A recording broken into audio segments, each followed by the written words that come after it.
WhatsApp lords and ladies, welcome to pop culture Pandit. आज से हम फायर एंड ब्लड बुक का नया सागा शुरू करने जा रहे हैं। This will be the first episode of our new saga which is called as Aegon the Third under the regents. अभी इसके पहले हमने 4 saga fire and blood book के अलग अलग देखे थे। फर्स्ट प्लेलिस्ट को मैंने एगॉन्स कॉन्क्वेस्ट सागा कहा था। सेकंड प्लेलिस्ट थी Maegor the cruel saga. Then third playlist काफी लंबी रही थी which was called as Jaehaerys saga. And then fourth playlist was called as House of the Dragon saga। तो इन चारों सागा में हमने अलग अलग कई सारे एपिसोड्स देखे। This went on for almost now 1.5 years 2 years शुरू है और इसमें हमने कई सारे चैप्टर्स कई सारे एपिसोड्स में अच्छे से देखा कि एग्जैक्टली टारगेरियन परिवार की क्या हिस्ट्री रही और कैसे हाउस ऑफ द ड्रैगन का वगैरह पूरा कहानी अनफोल्ड हुआ। तो अभी हम आखिरी सागा में पहुंचे हैं। This is Aegon the Third and under the regent saga और इसमें हम अच्छी तरीके से जानेंगे कि king Aegon the Third Targaryen eventually कैसे बनता है, उसे एगॉन द अनलकी, उसे एगॉन द अनहैप्पी क्यों कहते हैं, वो सब कुछ जानेंगे। और इसके कहानी में भी कई सारी चीजें होगी। मोस्टली हमें इसमें ज्यादा वॉर्स वगैरह देखने नहीं मिलता और ना ही कुछ बहुत बड़ी ड्रैगन बैटल्स वगैरह है, बट इसमें आपको कई सारे बहुत ही इंट्रिकेट एकदम गेम ऑफ थ्रोन्स वाले शातिर प्लान्स वगैरह आपको देखने मिलेंगे। बहुत पॉलिटिकल स्कीमिंग्स इसमें अपने को देखने मिलेगी। सो आई होप आपको ये सागा देखने में भी मजा आए। And without further ado now let's get into the first episode of this new saga, hour of the wolf, Cregan Stark rules the King's Landing. King's Landing में एगॉन द सेकंड के मरने के बाद में अभी नया किंग एगॉन आएगा, ऐसा सब जगह पर ऐलान किया गया। ये एगॉन मतलब डेमोन और रेनिरा का बेटा है और यही अभी आगे चल के राजा बनेगा। ऐसे एक ऑफिशियल अनाउंसमेंट रेड किप में से सब जगह पर किंग्स लैंडिंग में की जाती है। But Aegon the younger, Aegon the third officially बनने के पहले, यानी उसके ऑफिशियली किंग बनने के पहले, उसके कोरोनेशन के पहले कई सारे बहुत ही इंपॉर्टेंट इवेंट्स होने अभी भी बाकी है। हमने तो देखा ही कि कैसे लैड्स ने ब्लैक्स के लिए वॉर एकदम अच्छी तरीके से जीता और उसके बाद में लैड्स और कॉर्लिस वैलेरियन एकदम एक साथ किंग्स लैंडिंग में अच्छे से स्वैग में एंट्री मारते हैं। जैसे जैसे लैड्स और उनकी रिवरमैन की आर्मी एकदम स्वैग में सब जगह पर घूम रहे थे किंग्स लैंडिंग में, वैसे सब जगह पर किंग्स लैंडिंग में उनके ऊपर फूलों की बारिश हुई। पिछले अभी ऑलमोस्ट 2 साल से किंग्स लैंडिंग में बहुत ही ज्यादा प्रॉब्लम शुरू थे और पूरा वेस्टरोस लिटरली जल चुका था। बट उसके बाद में फाइनली किंग्स लैंडिंग में अभी खुशी का माहौल आ गया। सब जगह पर कॉर्लिस वैलेरियन और लैड्स के नारे लगाए जाते हैं और पूरे किंग्स लैंडिंग में भी सारी न्यूज फैली गई थी कि कैसे लैड्स ने बोरोस बराथियन के बराथियन आर्मी को बैटल में हराया। खास करके ब्लडी बेन तो सभी में बहुत ही पॉपुलर हुआ। अभी लैड्स तो ठहरे टीनेजर्स, तो उनको भी ये जो इतना अटेंशन मिल रहा था वो देख के उन्हें काफी खुशी हुई। लैड्स और कॉर्लिस वैलेरियन एकदम किंग्स लैंडिंग के रस्तों पर से एकदम फूलों के बारिश में धीरे धीरे से आगे बढ़ते हैं और वो इवेंचुअली रेड कीप में पहुंच ही गए। जैसे ही लैड्स वहां पर रेड कीप में पहुंचते हैं तो उनके सामने बचा कुचा ग्रीन काउंसिल बेंड नहीं करता है। इसमें यहाँ पर थे Perkin the Flea, grand mister Orwyle and सबसे important Larys the Clubfoot Strong. इसी के साथ साथ यहाँ पर मशरूम, सेप्टन्यूस्टस और सर गाइल्स बेलग्रेव भी थे। एंड बाकी सब यही कुछ छोटे मोटे हाउस होल्ड नाइट्स वगैरह थे जो ग्रीन्स के साइड में पहले से रहे थे। एंड देन फाइनली यहाँ पर होती है एलिसेंट हाईटावर, जो एकदम घुटनों पर बैठ के एक जगह पर रोती रहती है क्योंकि उसके बेटे की अभी मौत हो गई थी। तो लैड्स जब रेड किप में आते हैं तभी उनको पता चलता है कि एगॉन द सेकंड का एकदम मौत पॉइजन के वजह से वगैरह हो गया है। और उन्हें जैसे ही पता चलता है कि एगॉन द सेकंड की मौत पॉइजन के वजह से हुई है तो लैड्स में से ब्लडी बेन और खास करके ब्लैक एली को ये चीज पसंद नहीं आई कि किसी ने तो राजा को सीधा पॉइजन देके मारा है। तो उसके मुताबिक एंड ब्लडी बेन के मुताबिक ऐसे इस तरह से जहर से मारना मतलब एकदम ही कायर का तरीका हुआ। बट मोस्ट ऑफ द बाकी के पब्लिक को ऐसे कुछ सेंटिमेंट नहीं होता है कि एगॉन द सेकंड मर गया, वो बहुत ही कायर वाली चीज है। वो तो खुद खुशी थे कि एगोन द सेकंड टारगेरियन मर गया और अभी फाइनली ब्लैक्स जीत गए हैं। यहीं पर जैसे कि मैंने कहा कि एलिसेंट भी थी, तो कॉर्लिस वेलेरियन वहां के कुछ मेन एटम्स को बता देता है कि एलिसेंट हाईटावर को हाउस अरेस्ट में रखा जाए, मतलब उसे कुछ एकदम डंजन में फेंका नहीं जाएगा, उसे बस एक रूम में बंदी बना के रखा जाएगा और उसको जो चाहिए वो जरूर दिया जाएगा, उस पे कोई भी जुल्म वगैरह नहीं होंगे। तो कुछ मेन एटम्स एलिसेंट हाईटावर को एकदम हाउस अरेस्ट में डाल देते हैं। तो ये सब कुछ तो किंग्स लैंडिंग में हुआ। अभी जानते हैं कि क्राउन लैंड्स में क्या हुआ। तो क्राउन लैंड्स में भी अलग अलग सभी हाउसेस ने फटाफट बेंड नी कर दिए। वो पहले से ही ब्लैक्स के सपोर्टर थे, तो उन्हें जैसे ही पता चला कि अभी एगोन द यंगर आगे चल के किंग एगोन द थर्ड बनेगा, तो वो सभी बहुत ही खुश हो गए और उन सभी के रेवंस यही कुछ 3-4 दिनों में किंग्स लैंडिंग में आते हैं कि वो एगोन द थर्ड को अपना राजा करके मानेंगे। तो जैसे कि हमने पहले जाना था कि ब्रावोसी फ्लीट के जरिए 2 कॉर्बरे ब्रदर्स इस समय पर किंग्स लैंडिंग में आ रहे थे, तो एक्चुअली उनका प्लान अचानक से चेंज हुआ। लॉर्ड लियोइन कॉर्बरे एक्चुअली आधी ब्रावोसी फ्लीट को लेके डस्केंडेल में जाते हैं, क्योंकि मेरेडिथ डार्कलिन के नहीं रहते वहां पर कुछ प्रॉब्लम्स हो रहे थे और उन प्रॉब्लम्स को संभालने के लिए ही वहां पर लॉर्ड लियोइन कॉर्बरे चले गए। देन दूसरी जो आधी बची हुई ब्रावोसी फ्लीट होती है उसे लेके कॉर्विन कॉर्बरे मेडनपूल गए, क्योंकि वहां के लॉर्ड मैनफ्रीड मूटॉन को उन्हें पिक करना था और उन्हें लेके वहां से वापस उन्हें किंग्स लैंडिंग में आना था। तो ऐसे कॉर्बरे ब्रदर्स यहाँ वहां जाते हैं क्योंकि उन्हें कुछ अलग से काम आ गए। दूसरी तरफ ड्रैगनस्टोन पर तो एक अलग ही हंगामा हो गया। इफ यू रिमेम्बर, हमने इसके पहले फॉल ऑफ ड्रैगनस्टोन देखा था, तो एक्चुअली उसके बाद में अब तक वहां पर ग्रीन्स के फॉलोअर्स ही थे।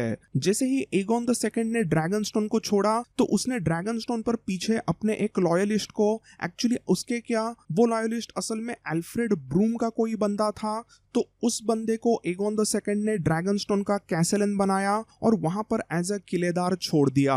अभी ड्रैगनस्टोन मतलब हाउस टारगेरियन का मेन घर, और ऐसे ही किसी भी ग्रीन्स के कैसलन को वहां पर रूल करने तो दे नहीं सकते थे, और इसीलिए कॉर्लिस वेलेरियन ने अपने बेटे एलिन को पहले ही बता दिया था कि तुम्हें ड्रैगनस्टोन को जाके जीतना होगा, एंड एलिन वेलेरियन ने वही किया। एलिन ने बस 3 दिनों तक पूरे ड्रैगनस्टोन को सीज कर दिया और ड्रैगनस्टोन के ग्रीन सपोर्टर्स ने सिर्फ 3 दिनों के बाद में पूरे ड्रैगनस्टोन को सरेंडर कर दिया। वहां पर यही कुछ ग्रीन्स के लॉयलिस्ट कुक्स, सर्वेंट्स और ऐसे सब बगावत किए हुए लोग वहां पे रह रहे थे, और एक किलेदार था जो, जैसे कि मैंने कहा, वो एल्फ्रेड ब्रूम का लॉयलिस्ट था। तो वो सभी लोग एक्चुअली थोड़ा बहुत वेलेरियन आर्मी के खिलाफ लड़ने जाते हैं। यही कुछ 10-15 लोग जरूर मरे, बट इवेंचुअली बस 3 दिनों के बाद में एलिन वेलेरियन ने ड्रैगनस्टोन को जीत लिया। तो ये कुछ छोटे मोटे इवेंट्स होते हैं, और इन इवेंट्स के बाद में सब जगह पर किंग्स लैंडिंग में एक अलग सा स्ट्रेंज यूफोरिया आ गया था। सभी लोग बेहद खुश थे और सब जगह पर पार्टी शुरू हो गई। पिछले 2 सालों से वेस्टेरोस जला था और इवन किंग्स लैंडिंग में कॉन्स्टेंटली एक तरह का अनरेस्ट रहा था। सब जगह पर सिर्फ और सिर्फ पिछले 2 साल कत्लेआम हो गई। 2 सालों तक पूरा वेस्टेरोस और किंग्स लैंडिंग एकदम टेंशन में रहे थे और सभी फैमिलीज ने बहुत ही ज्यादा पर्सनल लॉसेस झेले थे। बट फाइनली अभी वो समय आ गया था कि सभी लोग बिना टेंशन एंजॉय कर सकते थे, और उसी वजह से किंग्स लैंडिंग 3-4 दिनों तक एकदम मैडली सेलिब्रेट करता है सभी चीजों को। मशरूम ने तो सीधा लिखा है कि half the city was drunk and dancing. तो ऐसे सब कुछ किंग्स लैंडिंग में बहुत ही ज्यादा खुशियां शुरू थी, और इसी के बीच में एक्चुअली एगोन द सेकंड का शव, उसकी डेड बॉडी को भी अग्नि दिया जाता है कॉर्लिस वेलेरियन के कहने पर। सभी को ऐसा लग रहा था कि उसको जब अग्नि दिया तो उसके आग में उसके भी सभी पाप धुल जाएंगे और एक नया सुनहरा कल, एक गोल्डन टुमारो आएगा, ऐसे ही सबकी उम्मीद थी। जैसे ही ये सब कुछ होता है तो कॉर्लिस वेलेरियन पूरे वेस्टेरोस में अलग अलग जगहों पर रेवंस भेजते हैं। पहला इनविटेशन इसमें था एगोन के कोरोनेशन का, मतलब Aegon the younger officially Aegon the third बनेगा, उसका कोरोनेशन, उसका राज तिलक का सेरेमनी होगा। देन इसके बाद में सेकंड इनविटेशन था एगोन और जहेरा के शादी का, एंड देन थर्ड इनविटेशन बहुत ही इंपॉर्टेंट रहा। ये इनविटेशन था सिर्फ और सिर्फ ग्रीन सपोर्टर्स को, और उन्हें बताया गया था कि तुम्हें किंग्स लैंडिंग में आके नए राजा के सामने बेंड नी करना पड़ेगा, और अगर वैसा करते हैं तो उन्हें फुल पार्डन मिलेगा और उनके सभी वॉर क्राइम्स माफ किए जाएंगे। बट अगर तुम किंग्स लैंडिंग में आते हो, तुम एगोन के कोरोनेशन और एगोन और जहेरा के शादी में आते हो, तो तुम्हें अपने साथ साथ कुछ हॉस्टेजेस लाने पड़ेंगे जो काफी टाइम तक किंग्स लैंडिंग में रहेंगे एज अ गारंटी कि तुम वापस बगावत नहीं करोगे। तो पूरे वेस्टरोस में ब्लैक्स के सपोर्टर्स को 2 इन्विटेशंस एक्चुअली रेवंस में से भेजे गए थे, और सभी ग्रीन्स के सपोर्टर्स को ऐसे 3 इन्विटेशंस दिए गए थे ऐसे किंग्स लैंडिंग में आने के रेवंस के जरिए। अभी इन सभी रेवंस में कॉर्लिस वेलेरियन ने जिस तरीके की लैंग्वेज यूज की, वो एक बहुत ही फ्रेंडली लैंग्वेज थी, वो एकदम ही वार्म बिहेवियर था, और वो सभी के लिए न्योता था किंग्स लैंडिंग में आके नए सुनहरे पल को शुरू करने का। ये न्योता एकदम ही प्यार भरे वर्ड्स में था, बट अगर किसी ने भी इस रिक्वेस्ट को ठुकराया और उन्होंने बेंड नहीं करने से मना किया, तो उन्हें इवेंचुअली जबरदस्ती झुकाया जाएगा, ऐसा एक स्लाइटली थ्रेड भी इसमें दिया गया था। सो ये सब कुछ तो शुरू ही था, सब जगह पर एकदम खुशियां आ गई थी, बट इन यही कुछ 10-12 दिनों के 2 हफ्तों के खुशी को ग्रैंड मास्टर मंकन फॉल्स डॉन कहते हैं, क्योंकि ये सभी एंजॉयमेंट वाला एनवायरमेंट सिर्फ 2 ही हफ्ता चला, और 2 हफ्तों के बाद में ये फॉल्स डॉन खत्म हो गया, बिकॉज किंग्स लैंडिंग में आ गया था the wolf of the north, lord Cregan Stark. Starks की मैसिव आर्मी लेके finally lord Cregan Stark King's Landing के बाहर पहुंच गया था, and just like that this false dawn was over. It was time for hour of the wolf. Almost 10,000 के strong savage northern man के army ने King's Landing को चारों तरफ से घेर लिया था। अभी इसमें नाइट्स कितने थे और मेन एट आर्म्स कितने थे, इसका तो कुछ डिस्टिंक्शन ही नहीं था, क्योंकि नॉर्थ में ऐसे किसी को नाइट वगैरह बनाया ही नहीं जाता। जैसे ही ये मैसिव आर्मी किंग्स लैंडिंग के सभी गेट्स पे आ गई है, ये रेड किप में पता चलता है, तो रेड किप में से संदेशा आया कि गेट्स को खोल दिया जाए। जैसे ही किंग्स लैंडिंग के गेट्स खुले कि तभी लॉर्ड क्रीगन स्टार्क अपने मैसिव आर्मी के साथ में सीधा किंग्स लैंडिंग के रास्तों पर से एकदम निकलते हैं रेड किप के तरफ। अभी इसके पहले भी एक समय ऐसा आया था कि डांस ऑफ द ड्रैगन्स के वॉर में नॉर्दर्न मैन किंग्स लैंडिंग में आए थे, बट वो सभी नॉर्दर्न मैन हाउस मैंडरली के थे। वो जो भी नॉर्दर्न मैन थे वो थोड़े से हैंडसम, थोड़े वेल स्पोकन और एकदम डिसिप्लिन रहते, बट ये जो अभी नॉर्दर्न मैन आए थे वो थे एकदम राउडी। अभी किंग्स लैंडिंग में वैसे तो कुछ बहुत ही ज्यादा ठंड नहीं थी, बट फिर भी नॉर्दर्न मैन अपने एकदम खतरनाक काले लेदर और वुल के कपड़ों में यहाँ पर आए थे, और ये सभी दिखने में एकदम ही बैडएस। ऑलमोस्ट सभी की लंबी लंबी बियर्ड थी और एकदम ही ये मर्द हट्टे कट्टे थे। इस मैसिव आर्मी को क्रेगन स्टार्क एकदम स्वैग में लीड करता है, और धीरे धीरे करके वो पहुंचता है रेड किप में, और इवेंचुअली वो आ गया आयरन थ्रोन के सामने। रेड किप का दरबार इस समय पर खचाखच भरा हुआ था, और वहां के हवा में एक अलग सा ऑकवर्डनेस आ गया था। किसी को पता नहीं था कि क्या होगा। वैसे तो आयरन थ्रोन इस समय पर पूरा खाली था, उस पे कोई भी बैठा नहीं था, बट उसके सामने नीचे लॉर्ड कॉर्लिस वेलेरियन एकदम सेंटर में बैठे थे, और उनके एक साइड में पुराना वाला ग्रीन्स का काउंसिल था, और दूसरे साइड में सभी लैड्स और लेडीज बैठी हुई थी। दरबार तो वैसे एकदम खचाखच भरा हुआ था, बट लॉर्ड क्रेगन स्टार्क और नॉर्दर्न मैन के वहां पर आने के वजह से सब जगह पर एकदम पिन ड्रॉप साइलेंस हो गया था। धीरे धीरे करके लॉर्ड क्रेगन स्टार्क एकदम अपनी स्लो मोशन वाली एंट्री मारते हैं, और वो फाइनली पहुंचे लॉर्ड कॉर्लिस, लैड्स और ग्रीन्स के काउंसिल के सामने। अभी हमने जैसे कि पहले जाना कि लैड्स मतलब वैसे एकदम ही बैडएस रहे थे, उन्होंने मड़ी मेस में बहुत ही ज्यादा ब्रेवरी दिखाई, बट जब क्रीगन स्टार्क उनके सामने आके खड़ा रहा तो उन सब की फटके चार हो गई। अभी ऐसा तो नहीं था कि क्रीगन स्टार्क कुछ बहुत ही बड़ा था, he was also just a 23-year-old guy, but उसके अंदर था फर्स्ट मैन का खून। रिवरमैन वगैरह एंडाल्स के वंशज है, तो स्टार्क्स मतलब फर्स्ट मैन के वंशज है, और उसी वजह से सिर्फ 23 साल का होके भी क्रीगन स्टार्क ऐसा लगता कि मानो वो 45 साल का हो। ऑलमोस्ट 6 फीट 5 इंच का प्योर मस्कुलर बॉडी का ये मॉन्स्टर क्रीगन स्टार्क वहां पर आता है और सभी लोग सिर्फ देखते ही रह गए। इस समय पर कॉर्लिस वेलेरियन ने भी नोटिस किया कि दरबार में एक अलग ही ऑकवर्डनेस आ गया है। उन्होंने भी नोटिस किया कि लैड्स अभी यहाँ पर क्रीगन स्टार्क के एकदम ऑरा से, उसके स्वैग से थोड़े से डर गए हैं। ऑफ कोर्स ऐसा होना ही था क्योंकि लैड्स मतलब सही में छोटे लौंडे ही थे और उसी वजह से उनके सभी के पसीने छूटने लग गए। मशरूम ने भी इस टेंशन को नोटिस किया था और उसने अपने बुक में इसके रिलेटेड लिखा। जैसे ही अपना पूरा स्वैग वाला स्लो मोशन एंट्री मारने के बाद में क्रीगन स्टार्क उनके सामने आके खड़ा हुआ, तब एक लंबे पॉज के बाद में सबके आंखों में आंखें डालने के बाद में वो बस 3 शब्द बोलता है, The North remembers. अभी इन 3 लेजेंडरी वर्ड्स को कौन सा song of ice and fire का फैन पसंद नहीं करता।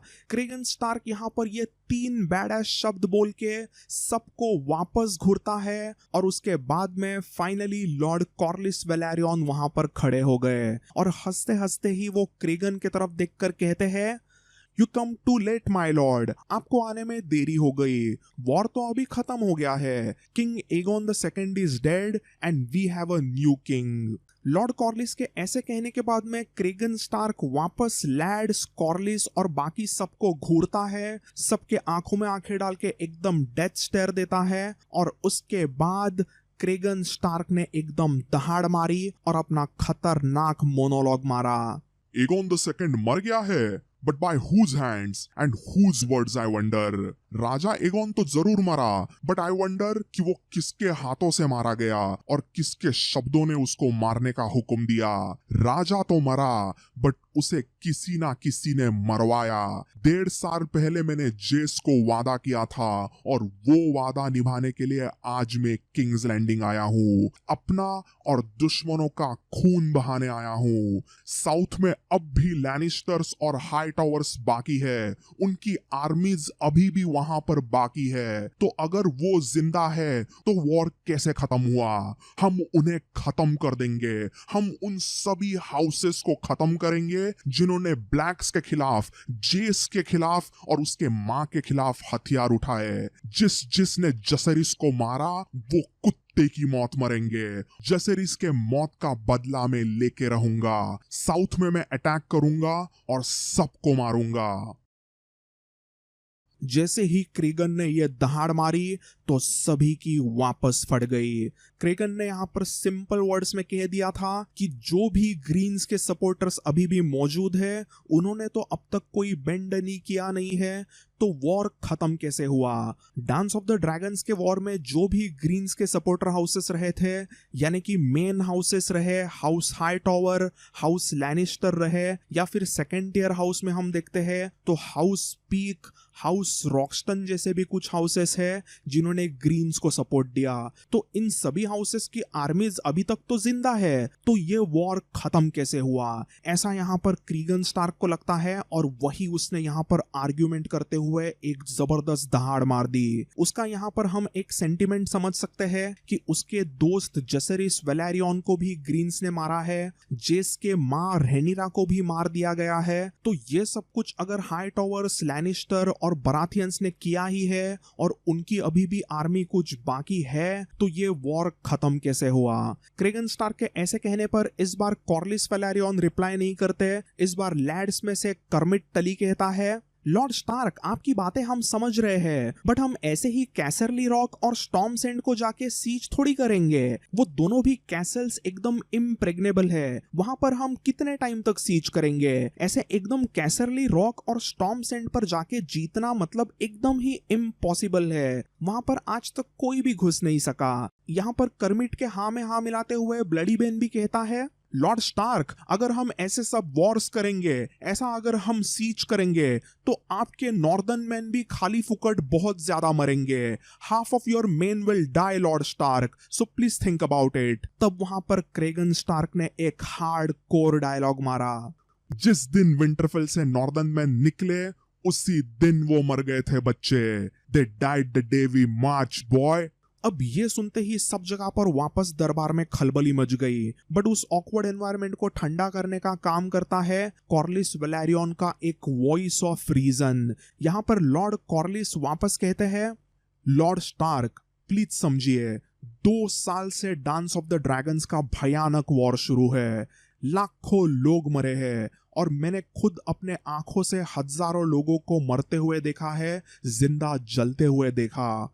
तो please understand, killing has gone for far too long. जिनके बीच में ये वॉर था वो एगोन द सेकेंड और रेनिरा दोनों भी अभी मर गए हैं. उनके सभी क्लोज रिश्तेदार डेमोन और एमोंड भी मारे गए. तो लॉर्ड स्टार्क, मैं बस इतना ही कहूंगा कि जिनके बीच में दुश्मनी थी वो तो अभी मर गए, तो अभी वॉर करके क्या फायदा. उनके मरने के साथ साथ ही ग्रीन्स वर्सेस ब्लैक्स की दुश्मनी को भी मरने दो. जो हुआ वो अभी इतिहास बन चुका है. बट हमें सुनहरे कल में अगर जाना है तो हमें कुछ चीजों को जोड़ना चाहिए. It is the time to heal my lord. इस समय पर ओल्ड टाउन, कैसरली रॉक और स्टॉर्म सेंट पर ऐसा कोई भी खतरा नहीं है जो आयरन थ्रोन के खिलाफ हथियार उठाएगा. उन तीनों कैसल्स में इस समय पर माँ का दूध पीने वाले छोटे बच्चे ही लॉर्ड्स है. क्या हम उनके खिलाफ हथियार उठाएंगे? नहीं. उन्हें हमने ऑनरेबल टर्म्स भेज दिए हैं ताकि वो यहाँ पर आके बेंड नी करे. माय लॉर्ड, आप अपने गुस्से को थोड़ा ठंडा कीजिए. The war is over. अभी लॉर्ड कॉर्लिस के इतने लंबे मोनोलॉग के बाद में वैसे तो दरबार में सभी को समझता है कि ऐसा ही करना चाहिए. बट लॉर्ड क्रेगन स्टार्क अभी भी पीस, शांति के मूड में नहीं था. वो कहता है, my Lord, small boys become large man in time. दूध पीने वाले बच्चे देखते ही देखते लार्ज मैन बनते हैं और अपने मरे हुए पिता और अंकल्स का रिवेंज लेने के लिए हथियार उठाते हैं. सो वॉर इज नॉट ओवर जब तक ग्रीन्स के सभी सपोर्टर्स मौजूद है. अभी क्रेगन की ये बकवास सुनने के बाद में लॉर्ड कॉर्लिस वेलेरियन भी एग्रेसिव हुए. That is nonsense my Lord. King Aegon the second को भी मैंने पीस फॉलो करने के लिए कहा. मैंने उसे भी कहा कि रेल्म को अभी जोड़ो, रेल्म को अभी हील होने दो. मैंने किंग एगोन को सलाह दी थी कि उसे वापस बैटल्स नहीं करनी चाहिए, उसे अपने तख्त को एब्डिकेट करना चाहिए और उसे सरेंडर करना चाहिए. बट नहीं, उसने बराथियन आर्मी का यूज किया और वो बार बार वॉर को कंटिन्यू करने की बातें करता रहा. और वो सब चीजें उसको कहां लेके गई? मेरे लाख कोशिश करने के बाद भी उसने मेरी बिल्कुल बात नहीं मानी. क्या इसीलिए आपने एगोन द सेकेंड को जहर पिलाकर मार दिया my Lord?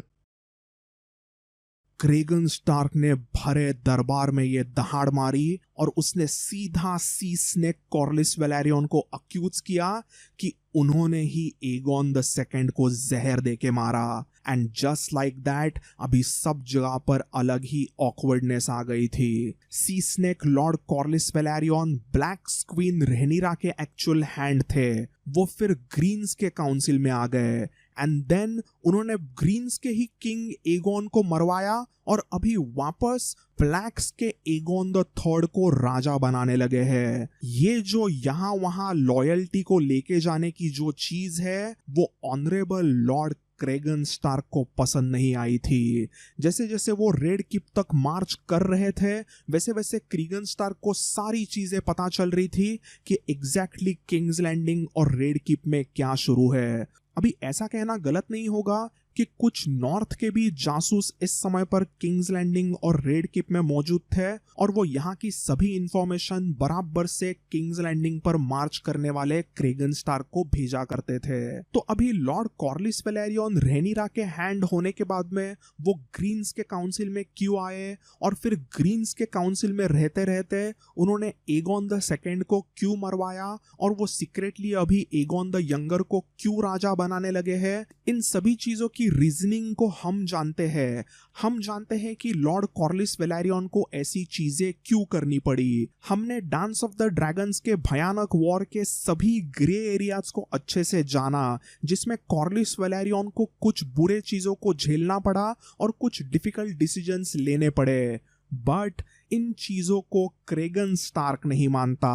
As we know that Starks of Winterfell are honourable man. उनके लिए लाइफ में कोई भी ग्रे एरियाज नहीं होते। जो झूठा, वो मक्कार, जिसने ऑनर के साथ में जिंदगी नहीं जी, वो धोखेबाज और कायर। स्टार्क्स ऑफ विंटरफेल कभी भी ग्रे एरियाज को नहीं मानते। उनके लिए सिर्फ एक सच है और एक झूठ है। इंसान सही है या गलत है। देयर इज ओनली लॉयल्टी या गद्दारी। और ऑनरेबल लॉर्ड क्रेगन स्टार्क के मुताबिक लॉर्ड कॉर्लिस वेलेरियन ने गद्दारी की थी, फिर वो चाहे किंग एगॉन द सेकंड के खिलाफ क्यों ना हो। लॉर्ड क्रेगन को इस समय पर यह जानना नहीं था कि कॉर्लिस वेलेरियन ने उनके डिसीजंस क्यों लिए, बट लॉर्ड क्रेगन को यह जरूर पता था कि कॉर्लिस वेलेरियन ने ही एगॉन द सेकंड को मरवाया होगा। वो वापस लॉर्ड कॉर्लिस के आंखों में आंखें डाल के गुस्से में कहता है, माय लॉर्ड वेलेरियन, आज मुझे समझा कि आपको सी स्नेक क्यों कहते हैं। आप तो एक जहरीले सांप हो और ये सांप कभी इस तरफ तो कभी उस तरफ। सांप की तरह आप यहाँ और वहां पर जाते रहे। कभी ब्लैक्स को सपोर्ट करो तो कभी ग्रीन्स को। ऐसे आप हमेशा स्लिदर करते रहे। Yes my Lord, Aegon the second was a oath breaker. वो कमीना एक किंग्सलेयर था। वो यूजर पर रहा, बट फिर भी वो आपका किंग था। जब आपने उसके सामने बेंड नहीं किया, तभी आपने जिंदगी भर उसकी लॉयल्टी करोगे इसका वादा किया, उसकी प्रतिज्ञा ली। बट आपने क्या किया?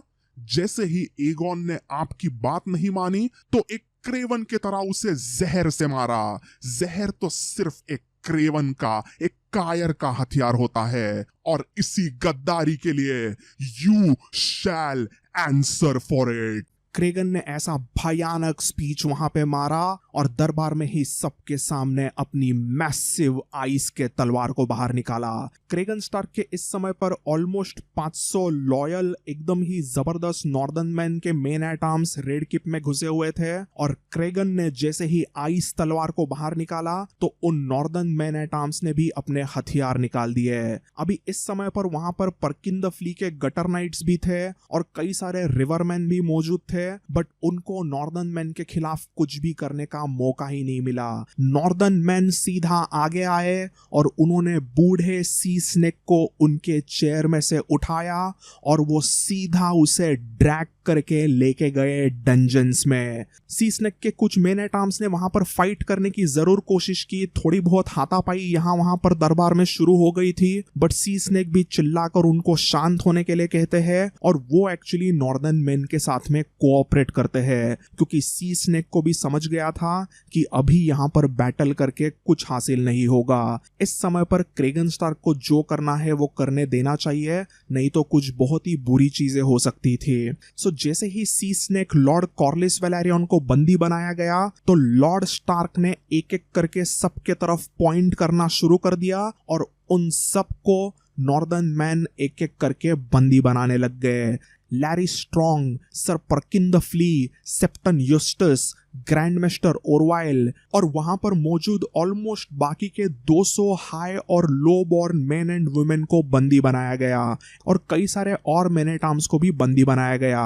तो ये सभी डेंजरस चीजें जैसे रेड किप के दरबार में शुरू थी, तभी उस समय पर लैड्स वहीं पे थे और उनके कई सारे मेन एट आर्म्स भी वही थे। बट उस समय पर रिवरमैन के मेन एट आर्म्स ने कुछ नहीं किया, क्योंकि उनके कमांडर इन चीफ दोनों टली ब्रदर्स ने उन्हें कोई भी हुक्म नहीं दिया।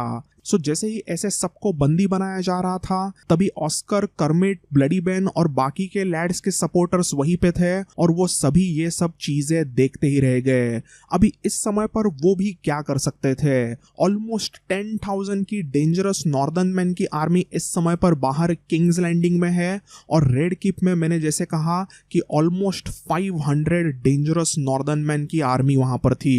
तो यही सब कुछ देख के लैड्स ने अपने मैन एट आर्म्स को कुछ भी करने का हुक्म नहीं दिया था। उन लैड्स ने तो ऐसे सपने में भी नहीं सोचा था कि ऐसा कुछ इस समय पर दरबार में होगा। तो ये सब कुछ होता है एंड इट क्लियरली इंडिकेट्स कि लॉर्ड क्रेगन स्टार्क का इस समय पर पूरे रेड कीप में किसी पर भी भरोसा नहीं था सिवाय लैड्स के। क्रेगन स्टार्क को ये अच्छे से पता था कि लैड्स मतलब एकदम ही ऑनरेबल बॉयज है जिन्होंने ग्लोरी के लिए अपने ब्लैक क्वीन रेनिरा के लिए जाबाजी दिखाई। क्रेगन को पता था कि इन लैड्स का एगोन को मारने में कोई भी हाथ नहीं होगा, किसी भी कंस्पिरेसी में ये लैड्स शामिल नहीं होंगे। उसके मुताबिक ये लैड्स मतलब एकदम दिल के सच्चे और अच्छे जाबाज योद्धा थे। बट फिर भी उसे इन लैड्स की एक चीज पसंद नहीं आती कि कितने आसानी से वो सी स्नेक कॉर्लिस वैलेरियन की बातें मान गए। इसी चीज को पॉइंट आउट करते हुए क्रीगन स्टार्क लैड्स के ऊपर चिल्लाता है,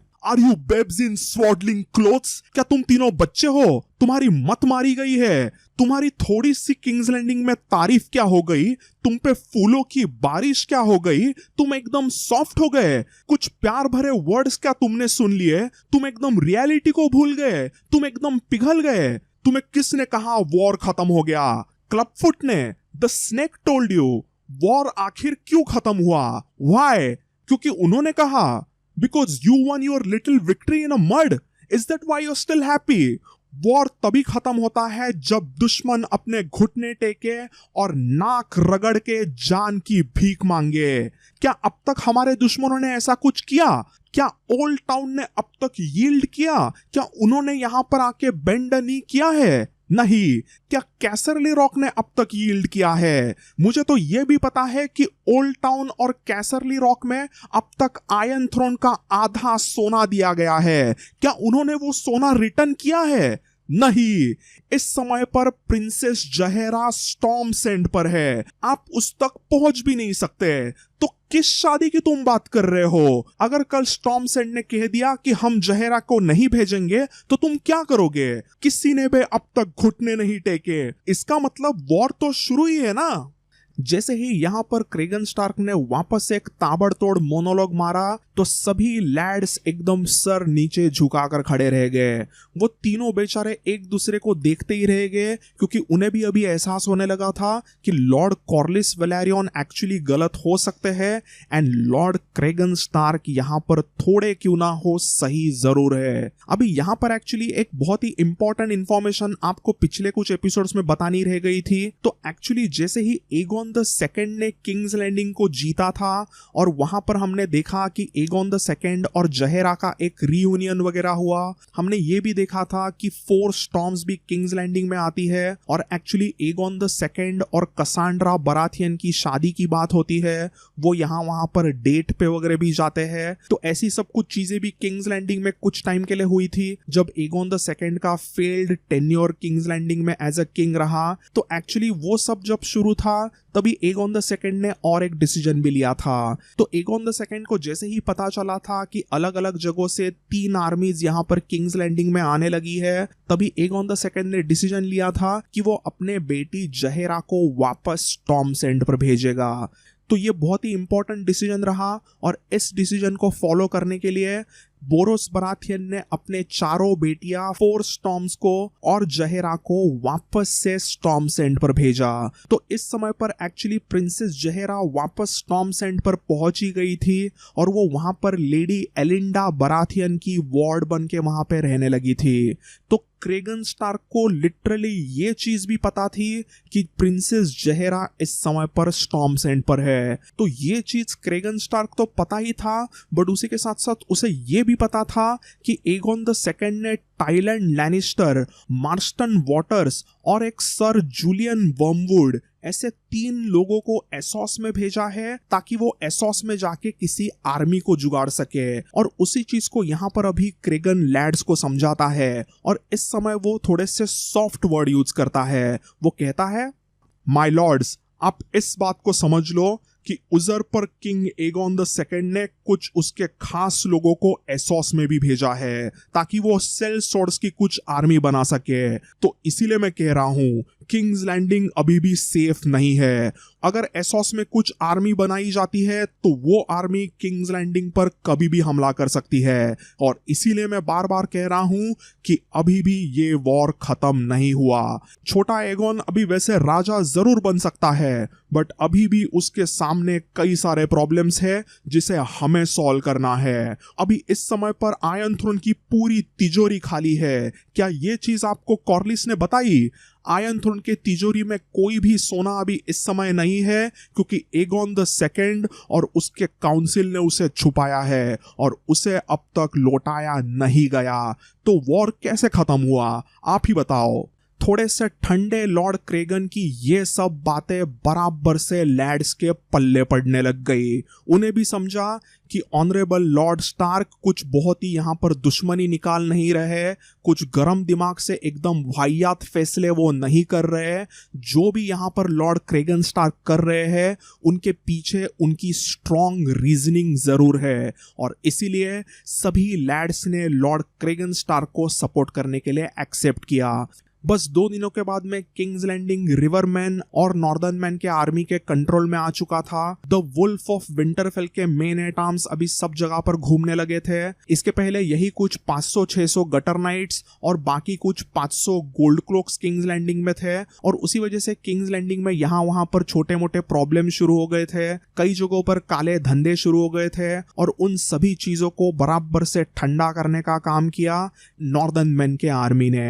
नॉर्दर्न मैन ने बस अगले 7 दिनों में ही पूरे किंग्स लैंडिंग को बराबर से सीधा कर दिया। कई जगहों पर तो नॉर्दर्न मैन ने तलवार भी नहीं निकाली, बट सभी किंग्स लैंडिंग के मेन एंड वुमेन अभी सीधे होने लग गए। जो भी किंग्स लैंडिंग के गलियों में काले धंधे शुरू थे, जो भी उनकी नौटंकी शुरू थी, वो सब एक हफ्ते में बंद हो गई। अभी इस समय पर किंग्स लैंडिंग में स्टॉर्मलैंडर्स के कुछ बचे कुचे मेन एट आर्म्स बाकी थे। उसी के साथ साथ कुछ एगोन द सेकंड के half Targaryens, half high towers वाली छोटी आर्मी बाकी थी। उसी के साथ साथ एल्फ्रेड ब्रूम के भी कुछ लॉयलिस्ट बाकी थे। कई सारे गोल्ड क्लोक्स वहां पे मौजूद थे, ढेर सारे पर्किन के गटर नाइट्स भी थे और आखिर में रिवरमैन भी थे। तो ये जो कुछ भी मेन एट आर्म्स थे और जो भी बाकी high and low born main and women थे, ट्रेडर्स, नोबलमैन और बाकी स्मॉल फोक जो भी थे, ये सभी के सभी क्रेगन स्टार्क को अपना लॉर्ड मानने लगे थे और वो उनकी सभी बातें मानने के लिए रेडी हो गए थे। लॉर्ड क्रेगन स्टार्क ने किसी को भी उसके सामने घुटने टिकने के लिए तो नहीं कहा था, बट कई सारे लोग उसके सामने आके बेंड नी करने लगे, घुटने टिकाने लग गए, क्योंकि उन्हें लगने लगा कि लॉर्ड क्रेगन स्टार्क उन्हें मार ना दे। ऐसा कहना अभी यहाँ पे गलत नहीं होगा कि lord Cregan Stark of Winterfell was unofficial king of Westeros. जैसे ही ये सब कुछ होता है तो अचानक से किंग्स लैंडिंग में वापस रूमर्स फैलने शुरू हो गई, जैसे रेनीरा कुछ टाइम पहले क्वीन बनने के बाद में शुरू हो गई थी। कई लोग यहाँ वहां पर बोलने लग गए कि क्रेगन स्टार्क एगोन द यंगर को मार डालेगा और खुद ही जहरा से शादी करके आयरन थ्रोन को ले लेगा। कुछ लोग कहने लग गए कि क्रेगन स्टार्क एगोन द यंगर को विंटरफेल में लेके चला जाएगा और वो अपने बास्टर्ड बेटी के साथ में उसकी शादी कराएगा। इसके बाद की रूमर तो और भी फनी है। कुछ लोग कहने लग गए कि एगोन द सेकंड अभी फेथ ऑफ द 7 को ही मिटा देगा और पूरे वेस्टेरोस में उसके ओल्ड गॉड्स के रिलीजन को फैलाएगा। देन कुछ स्टूपिड लोग कहने लगे कि लॉर्ड क्रेगन स्टार्क एकदम कैनिबल है और वो हर दिन डिनर में औरतों को खाता है। तो कुछ कहते कि क्रेगन स्टार्क की 500 से ज्यादा वाइल्डिंग औरतों के साथ में संबंध है और ऐसे ही कुछ हजारों औरतें उसकी रखेल है। तो ऐसे अजीबोगरीब एकदम ही फनी रूमर्स किंग्स लैंडिंग में फैलने लगते हैं एंड ये रूमर्स ऐसे क्विकली किंग्स लैंडिंग में फैलना और एक अलग सा डर का माहौल अचानक से खाली फुकट तैयार होना, इसके पीछे जरूर लैरिस द क्लबफुट स्ट्रांग होगा, ऐसा ही मुझे लगता है। अभी मैंने ये इसलिए कहा कि मुझे ये लगता है क्योंकि इसके रिलेटेड ऐसे कुछ डायरेक्टली बुक में तो नहीं कहा गया है, बट आई फील कि ऐसे वाहियात रूमर्स अचानक से किंग्स लैंडिंग में फैलना मतलब इसके पीछे जरूर क्लबफुट का हाथ हो सकता है। तो एनीवेज अभी किंग्स लैंडिंग में यूफोरिया खत्म हो गया था। ग्रैंड मास्टर मंकन ने जिसे फॉल्स डॉन कहा था वो कंप्लीटली खत्म हो गया and the fear was here again. अभी ये सब कुछ किंग्स लैंडिंग में शुरू हो चुका है, इसकी खबर पूरे वेस्टरोस में कुछ ही दिनों में फैल गई एंड ऑब्वियसली उस एक्शन के कुछ रिएक्शन हो गए।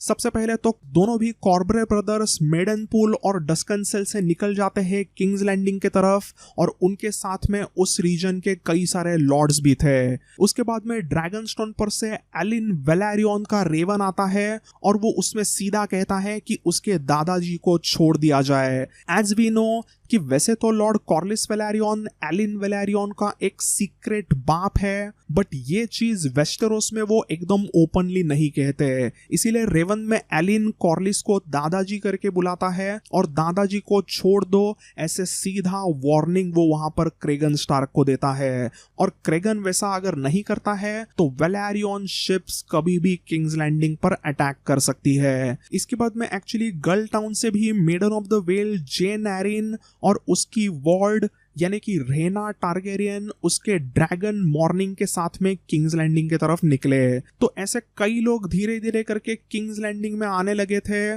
But wolf of Winterfell Cregan Stark didn't care. उसे एगोन द सेकंड के मर्डर के बारे में अच्छे से जानना था। उसे जानना था कि एगोन द सेकंड को आखिर एग्जैक्टली किसने मारा, क्या हुआ होगा, किसने और क्यों वो सब चीजें की होगी। क्रेगन को अंदाजा जरूर था कि कॉर्लिस ने एगोन द सेकंड को मारा, बट उसे एकदम अच्छे से जानना था कि रेड किप में और पूरे किंग्स लैंडिंग में अभी भी ग्रीन्स के कौन से सपोर्टर्स मौजूद है जो वेस्टरोस में प्रॉब्लम्स ला सकते हैं। तो इसीलिए क्रेगन स्टार्क ने सब जगह पर अच्छे से बंदोबस्त करके रखा था। अभी हमने क्रेगन स्टार्क के इस पूरे बंदोबस्त के बारे में सब कुछ अच्छे से जाना ही, but we forgot about one thing कि एगोन द यंगर भी इस समय पर रेड कीप में ही होता है। जैसे ही क्रेगन ने सबको सीज करने का हुक्म दिया था तब क्रेगन ने एक्चुअली एगोन द यंगर को भी एक तरह से मेगोर्स होल्डफास्ट में सीज किया था।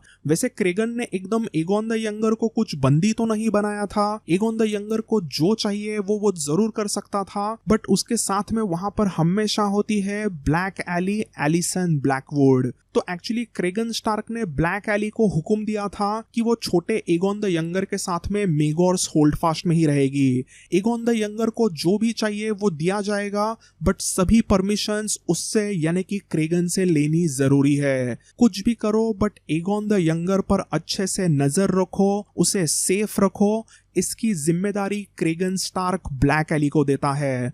तो ब्लैक एली हमेशा एगोन द यंगर के साथ में रहने लगती है, उनके बीच में दोस्ती भी होती है, बट एगोन द यंगर एकदम ओपनली ब्लैक एली से ज्यादा टाइम तक बातें नहीं करता।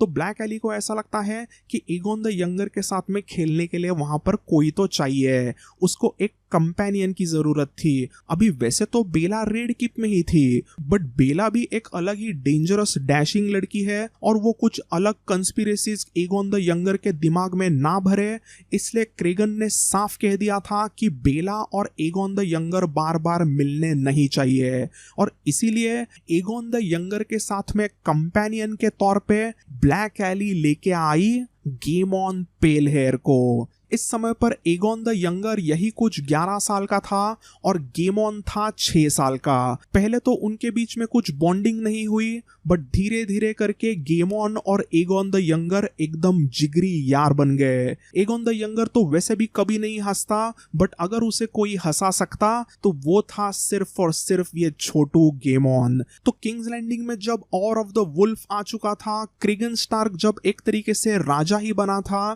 तभी मेगोर्स होल्डफास्ट में एक्चुअल राजा जो बनने वाला है वो एगोन एकदम अच्छे से गेमॉन के साथ में और ब्लैक एली के साथ में रह रहा था। ऐसे ही कुछ दिन चले जाते हैं और एक दिन शाम को lord Cregan Stark officially Aegon the younger से मिलने के लिए आया। क्रेगन जानना चाहता था कि उसके दिलो दिमाग में क्या शुरू है, उसके हालचाल कैसे शुरू है। तो इसी सब मोटिव के साथ में वो एगोन से मिलता है और उससे बातचीत करने लगा। तो एगोन यहाँ पर पूछता है, लॉर्ड स्टार्क, आपने तो मुझे बंदी बना के रखा है, आप मुझे रेड किप के बाहर क्यों नहीं जाने देते? मुझे किंग्स लैंडिंग में घूमना है। तब वहां पर क्रेगन स्टार्क एगोन को समझाता है, योर ग्रेस, किंग्स लैंडिंग का शहर इस समय पर इंसानी सांपों से बना हुआ है। ये सभी इंसानी सांप जहरीले हैं और कौन आपको कभी डस देगा ये मैं आपको बता नहीं सकता। यहाँ पर किंग्स लैंडिंग और पूरे रेड किप में सिर्फ और सिर्फ लायर्स है। यहाँ पर टर्न क्लोक्स, गद्दार और दूसरों को जहर पिलाकर मारने वाले कमीने लोग मौजूद है। कौन कब गद्दारी करे और किसको मार डाले ये हम कह नहीं सकते, और इसीलिए आप अभी इस समय पर सेफ नहीं हो। जब तक मैं इन सभी सांपों को, इन सभी कमीने लोगों को चुन चुन के ढूंढ के खत्म ना करूं, तब तक आप सेफ नहीं होगे। और जब तक आप सेफ नहीं, तब तक मैंने जसेरिस को दिया हुआ वादा पूरा नहीं होगा। जब तक आप सुरक्षित नहीं, तब तक ये रेड किप सुरक्षित नहीं होगा, और जब तक रेड किप सुरक्षित नहीं, तब तक पूरा वेस्टेरोस का रेल्म सेफ नहीं रहेगा। ऐसा सुनने के बाद में एगोन कहता है, but my lord Stark, lord Corlys, sir Perkin the Flea और क्लबफुट तो मेरे दोस्त है। उन्होंने ही तो मुझे मदद की जब वो एल्फ्रेड ब्रूम और उसके मेन एट आर्म्स मुझे मारने के लिए आ रहे थे। तब वहां पर क्रेगन स्टार्क के चेहरे पे मुस्कान आती है और वो एगोन द यंगर के सर पे से हाथ घुमाकर कहता है, बेटा, उन्होंने तुम्हें जरूर बचाया, बट उन्होंने तुम्हें तभी बचाया जब तुम्हें बचाना उनके लिए फायदेमंद था। उनके सेल्फिश इरादों के वजह से उन्होंने तुम्हें बचाया। उस समय तुम्हें बचाना उनके लिए सेफ था और वो उन्होंने किया, बट जिस दिन उन्हें वो चीजें सेफ नहीं लगेगी, वो उस दिन तुम्हारे लिए खतरा बन सकते हैं। अब मुझे यही ढूंढना है कि उन सभी कमीनों में से असली अच्छा कौन है और असली मक्कार कौन है। आप मुझे कुछ थोड़ा समय दीजिए, मैं सभी चीजों को ठीक कर दूंगा। बस मेरी इतनी ही गुजारिश है कि आप मुझ पे भरोसा रखिए। जैसे ही क्रेगन स्टार्क ये सब चीजें एगोन द यंगर को कहता है, तब एगोन द यंगर को उसके माँ ने बताए हुए चीजों की याद आती है। डांस ऑफ द ड्रैगन के वॉर में एक समय ऐसा आ गया था जब रहेनिरा और एगोन भागे थे और डस्केंडल में छुपे थे। तभी डस्केंडल में रहते हुए लॉर्ड क्रेगन स्टार्क का वहां पर एक रेवन भी आया था, और वो रेवन पढ़ते ही रहेनिरा काफी खुश हो गई थी कि नॉर्दर्न मैन ऊपर से फाइनली उसके लिए फाइट करने के लिए आ रहे हैं। तब अपने माँ के चेहरे पर स्माइल देख के, उसकी खुशी को देखकर एगोन द यंगर ने पूछा था कि माँ, ये क्रेगन स्टार्क कौन है? तुम उनके आने के खबर से इतनी मुस्कुरा क्यों रही हो? Who is Cregan Stark? तब रहेनिरा ने अपने बेटे एगोन द यंगर को समझाया था कि क्रेगन स्टार्क मतलब एक ऑनरेबल लॉर्ड है। अगर मुझे कुछ भी हो जाता है और अगर मैं तुम्हारे साथ कभी भी नहीं हूं, तो तुम हमेशा अपने लाइफ में स्टार्क्स ऑफ विंटरफेल पे भरोसा करना। Starks of Winterfell are honourable man. उनके शब्द ही उनके प्रॉमिस होते हैं। तो तुम एक चीज को याद रखो, अगर तुम्हें कभी भी लोनली लगे तो तुम्हारे साथ स्टार्क्स हमेशा रहेंगे। ऐसा कह के रहेनिरा ने उसे वो लेटर दिखाया था। तो बेसिकली रहेनिरा ने एगोन को समझाया था कि अगर स्टार्क्स यहाँ पर तुम्हारे सपोर्ट में आ रहे हैं, मतलब वो हमेशा तुम्हारे साथ रहेंगे और वो कभी भी तुम्हें धोखा नहीं देंगे। तो ये जो चीज एगोन द यंगर को उसके माँ ने बताई थी, वो चीज एगोन द यंगर को याद आती है और इसीलिए वो बिना सोचे समझे क्रेगन स्टार्क पे भरोसा करता है। जैसे ही क्रेगन स्टार्क कहता है कि मुझे थोड़ा सा समय देना और मैं सभी चीजों को ठीक कर दूंगा, तब वहां पर उसी समय पर एगोन द यंगर को अपने माँ की याद आई, अपने माँ की बातों की याद आई, और उसने क्रेगन स्टार्क को इमोशनल होके रोते रोते टाइट हग किया।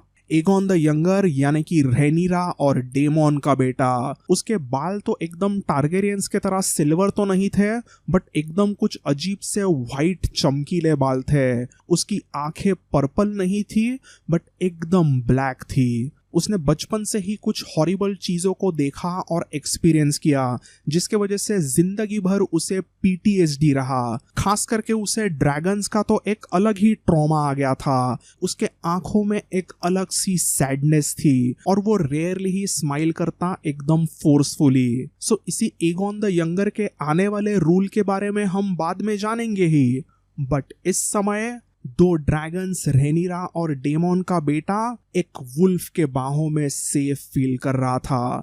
This was the song of ice and fire. इससे पोएटिक और क्या ही हो सकता है। इस बहुत ही क्यूट इमोशनल मोमेंट को दूर से ही ब्लैक एली देखती होती है और उसके आंखों में भी आंसू आ गए। ब्लैक एली के गोद में उस समय पर गेमॉन होता है और वो दूर से ही एगोन को बुलाता है। जैसे ही छोटे गेमॉन का बुलावा आया तो एगोन भाग के अपने दोस्त के पास जाता है और एगोन और गेमॉन अपने गेम्स खेलने शुरू कर दिए। गेमॉन और एगोन की कुछ अलग ही एंटरटेनमेंट शुरू होती है और वहां पर ब्लैक एली और क्रेगन एक दूसरे के तरफ देख के मुस्कुराते हैं। अभी वो भी एक दूसरे को जब देखते हैं, उनके बीच में भी कुछ कुछ होता है। तो दोस्तों आई होप आपको ये न्यू सागा का फर्स्ट एपिसोड देखने में मज़ा आया and now you are excited for the upcoming episodes. तो ऐसे ही अगले एपिसोड्स को देखने के लिए इस चैनल को ज़रूर सब्सक्राइब कीजिए। I am coming back with weekly 2 to 3 episodes from now on. And house of the dragon का सीजन 2 भी अभी नज़दीक आया है, तो उसके रिलेटेड और कुछ अलग अलग टॉपिक्स के रिलेटेड मैं कुछ शॉर्ट्स वगैरह भी बनाने लग गया हूँ। सो आई होप आपको वो भी देखने में मज़ा आए। So now thanks for watching this video guys. I will see you all in the next one. Bye and take care.